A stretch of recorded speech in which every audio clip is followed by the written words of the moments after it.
السلام علیکم اردو ڈسکوری کے معزز خواتین و حضرات۔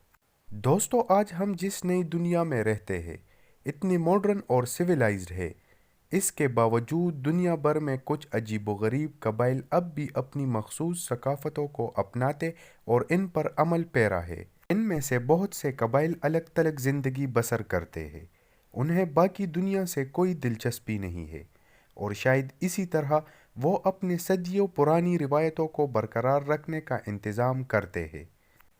بہرحال باقی دنیا کو ایسے عجیب و غریب قبائل اتنے دل فریب اور فیسینیٹنگ نظر آتے ہیں کہ وہ انہیں تنہا نہیں چھوڑ سکتے اور کوشش کرتے ہیں کہ ان کے بارے میں زیادہ سے زیادہ جان کر معلومات حاصل کر سکے۔ دوستو، آج کی ویڈیو چند عجیب و غریب قبائل کے بارے میں ہے جو 21ویں صدی میں بھی اپنے قبائلی طرز زندگی پر عمل پیرا ہے۔ ویڈیو کا باقاعدہ آغاز کرنے سے پہلے نئے آنے والے دوستوں سے عرض کرتے چلے کہ چینل کو سبسکرائب کر کے بیل آئیکن کو بھی دبا لے تاکہ ہماری ہر ویڈیو کی نوٹیفیکیشن آپ تک بآسانی پہنچتی رہے۔ دوستو، دی سینٹینلز ٹرائب دنیا کے چند باقی ماندہ غیر رابطہ لوگوں میں سے ایک ہے۔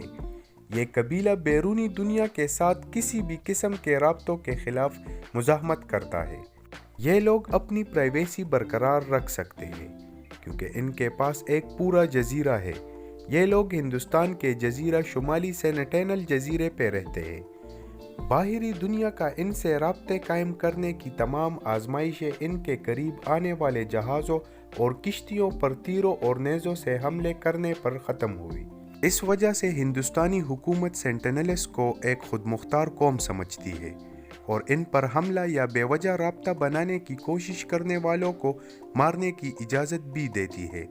دوستو، کہا جاتا ہے کہ ایک ٹیم نے ان سے رابطہ کر لیا تھا اور ہندوستان میں آنے والے سونامی کے بعد قبیلے کے کچھ باشندوں، ان میں کچھ سائنس میں دلچسپی رکھنے والے بچے بھی تھے اور کچھ ایڈلٹس بھی تھے، سب کو اس آئی لینڈ سے اٹھا کر باہر لایا گیا، لیکن وہ سب بیمار پڑ گئے اور نزلہ زکام جیسی بیماری کے خلاف بھی ان کے جسم کی امیونٹی کام نہ کر سکی اور بہت سارے باشندے جلد ہی ماڈرن دنیا کے تاب نہ لا کر مر گئے۔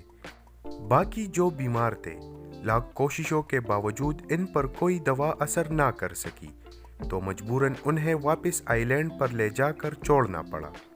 دراصل دنیا سے الگ تلگ رہنے کی وجہ سے اور پیور نیچر کے قریب ہونے کی وجہ سے ان کی امیونٹی کو اس ماڈرن ورلڈ کے پولوشن اور سب چیزوں سے لڑنے کی عادت نہیں۔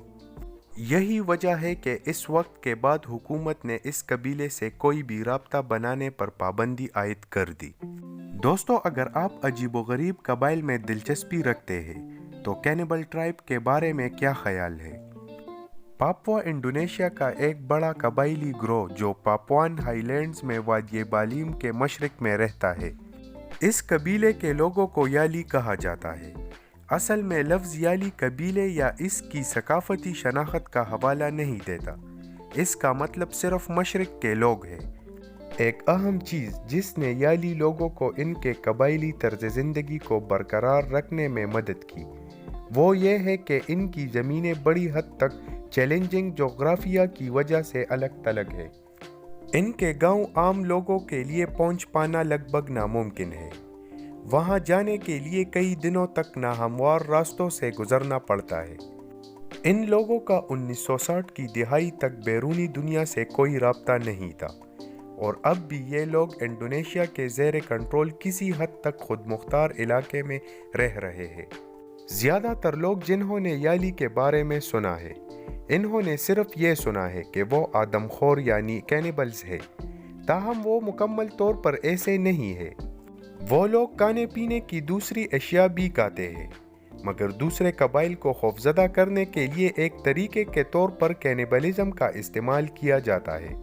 یالی میں زیادہ تر لوگ سبزی خور ہیں، وہ صرف جشن میں پگ کا گوشت کھاتے ہیں، لیکن پھر بھی وہ پرانے زمانے میں اپنے دشمن قبائل پر حملہ کرتے اور قیدیوں کو لے جاتے، پھر ان قیدیوں کو کاٹ کر ان کو تلواروں میں پکا کر کھایا جاتا تھا۔ ان قیدیوں کی ہڈیوں کو بعد میں پیس کر خاک میں ملا دیا جاتا اور انہیں خوفزدہ کرنے کے لیے دشمن کے قبیلے کی وادی میں پھینک دیا جاتا۔ اسی لیے اس قبیلے کو آدم خور یعنی کینیبل ٹرائب بھی کہا جاتا ہے۔ اس کے علاوہ یالی کی کل آبادی 49,000 ہے۔ یہ لوگ بڑے پیمانے پر جانوروں کو پوجتے ہیں، جبکہ ان میں کچھ کیتھولزم کو فالو کرتے ہیں۔ یہ لوگ دانی زبان بولتے ہیں۔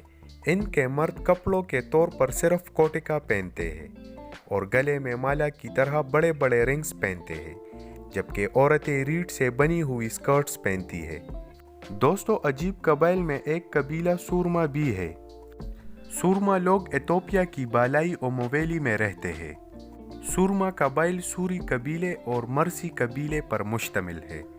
جس طرح سے وہ اپنے جسم کو تبدیل کرنے کا انتخاب کرتے ہیں، اس کو دیکھتے ہوئے وہ یقینی طور پر عجیب قبائل کے اہل ہیں۔ سوریوں کو اپنی ثقافت اور روایت پر بہت فخر ہے۔ جب لڑکا بڑا ہو جاتا ہے یا جب کوئی مرد دلہن لینا چاہتا ہے تو انہیں ایک مارشل آرٹ کا مظاہرہ کر کے خود کو ثابت کرنا پڑتا ہے، جسے ساگین کہتے ہیں۔ یہ بنیادی طور پر چڑی کی لڑائی ہے۔ ان کی آبادی تقریباً 1,86,875 ہے۔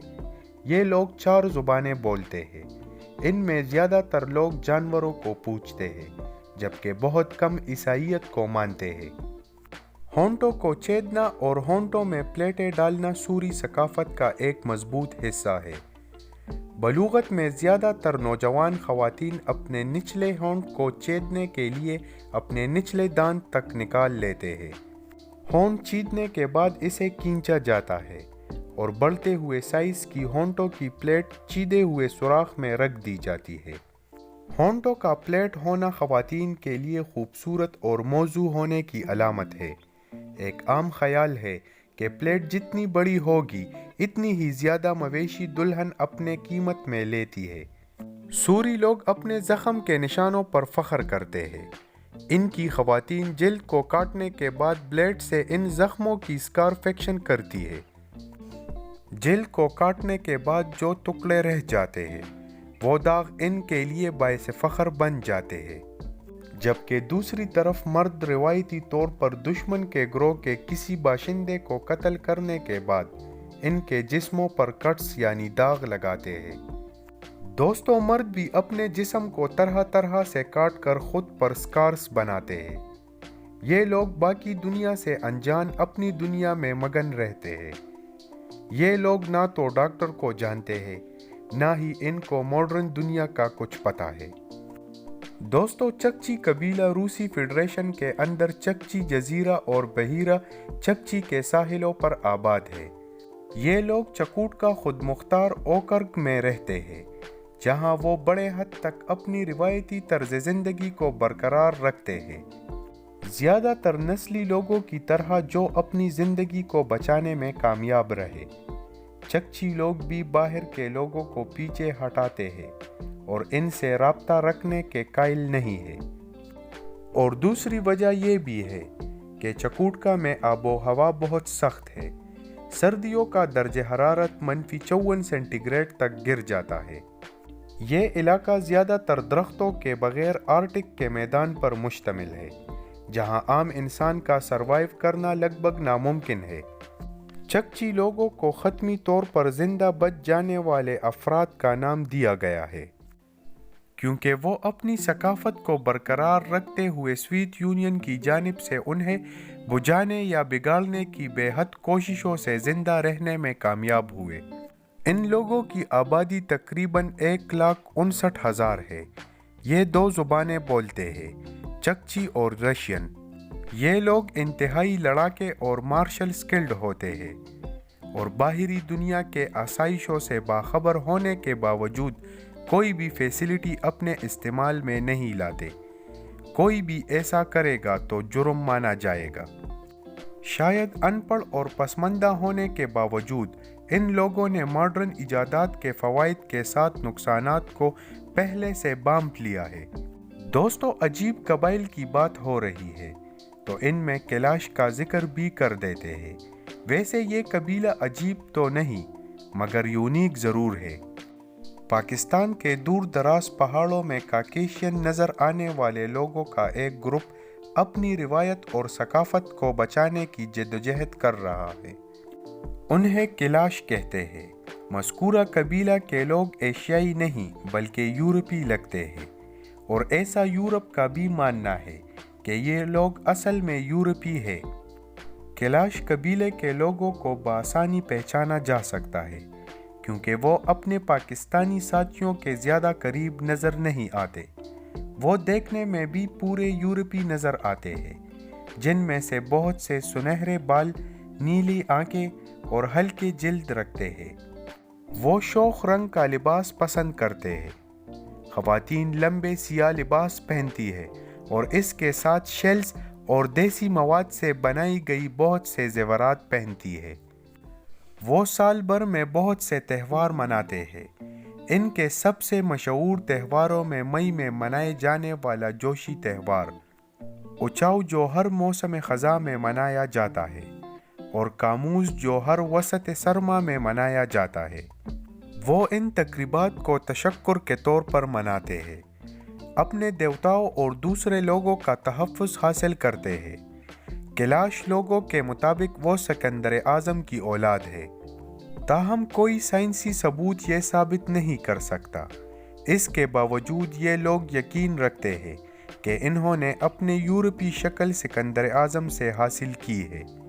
کلاش اپنی نوعیت کے باقی ماندہ لوگ ہیں۔ کلاش کے لگ بھگ 3000 لوگ رہ گئے ہیں۔ سب سے بڑا خطرہ ان کو باقی لوگوں سے آتا ہے جو کلاشی نہیں ہیں۔ وہ لوگ انہیں اسلام قبول کرنے پر مجبور کرتے ہیں۔ یہ سب پڑوسی قبیلے کی جان سے مارنے کی دھمکیوں کی وجہ سے ہے۔ اگر وہ مذہب تبدیل نہ کرے تو جان کو خطرہ رہتا ہے۔ کلاش کے لوگوں کو وقتاً فوقتاً ان خطرات کا سامنا کرنا پڑتا ہے، تاہم وہ مضبوط رہتے ہیں۔ وہ پاکستان کی حکومت یا پھر عام لوگوں سے کوئی حقوق نہیں چاہتے۔ وہ دراصل خود کو پاکستانی تصور ہی نہیں کرتے، بس اپنی کوششوں سے اس بات کو یقینی بنانا چاہتے ہیں کہ ان کی ثقافت اور عقائد ہمیشہ قائم رہے۔ تو جی معزز ناظرین، آج کی ویڈیو آپ کو کیسی لگی؟ کمنٹ کر کے ہمیں بھی ضرور بتائیے گا۔ آپ سے ملاقات ہوتی ہے اگلی ویڈیو میں۔ تب تک اپنا ڈھیر سارا خیال رکھیے گا۔